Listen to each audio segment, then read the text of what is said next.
हेडलाईन्सचे प्रायोजक आहे NBC bearings, लांब पळण्यासाठी। अमोल कोल्हेंच्या विरोधात उमेदवार देणार, शिरूर लोकसभेची जागा जिंकणारच, अजित पवारांचं अमोल कोल्हेंना खुलं आव्हान।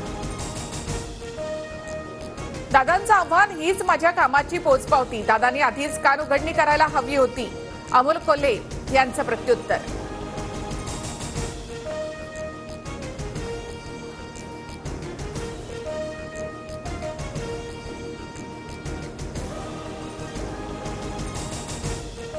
अजितदादांनी संधी दिल्यास मी शिरूर लोकसभा निवडणूक लढणार, माजी आमदार विलास लांडे यांची प्रतिक्रिया।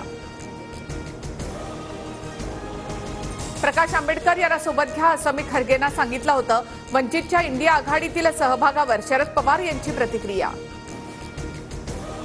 28 तारखेनंतर महाविकास आघाडी आणि वंचितची बैठक घेऊ, जागा वाटपासंदर्भात बोलू, संजय राऊत यांची माहिती।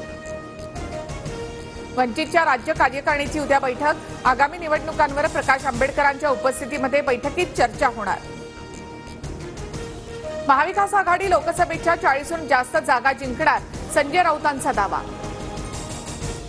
विरोधकांकडे पंतप्रधान पदासाठी मोदींच्या विरोधात कुणाचा पर्याय, अजितदादांचा सवाल, तर येत्या काळात महायुतीच्या बाजूने वातावरण झुकवणार, लोकसभा निवडणुकीवरून वक्तव्य। ओबीसी नेत्यांनी सरसकट शब्दाचा बाऊ केला, मराठ्यांना ओबीसीमध्ये घ्या आणि आरक्षणाचा कोटा वाढवा, जरांगेंची मागणी, तर मराठा ओबीसींना समान सवलती मिळाव्यात, ओबीसी नेते हरिभाऊ राठोड यांची प्रतिक्रिया। मुंबईत आंदोलनाला येताना वाहनात कोणत्या वस्तू ठेवायच्या ते सांगू, मुंबईतलं 20 जानेवारीपासूनचं शेवटचं आंदोलन असेल, मनोज जरांगे यांचा सरकारला थेट इशारा। काही दिवसांनी भुजबळ भजी आणि जिलेबीची कागद खाणार, भुजबळांच्या 12 इंचाच्या छातीच्या टीकेवरून जरांगेंचा हल्लाबोल। जरांगेंच्या आजूबाजूचे मित्र पिस्तूलवाली, जालन्यामध्ये 200 बेकायदा पिस्तुलांची आयात, मंत्री छगन भुजबळ यांचा दावा।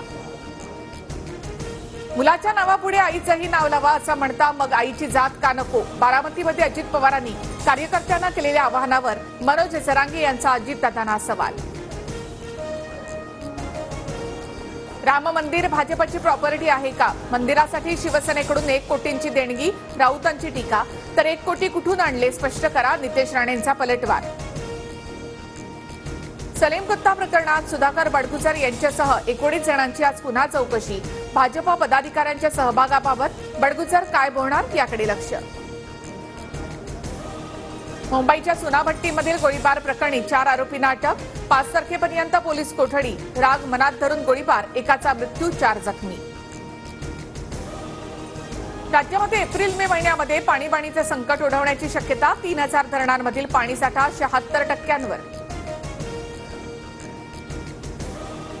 ठाण्यामध्ये कोरोनाच्या JN1 व्हेरियंटचे एकूण 5 रुग्ण, तर पुण्यातही JN1चे 3 रुग्ण आढळल्यामुळे आरोग्य यंत्रणा अलर्टवर। देशामध्ये कोरोना रुग्णसंख्येत वाढ, गेल्या 24 तासात 656 नवे रुग्ण, 3742 सक्रिय कोरोना बाधित। हेडलाईन्सचे प्रायोजक आहे एनबीसी बेरिंग्स, लांब पळण्यासाठी।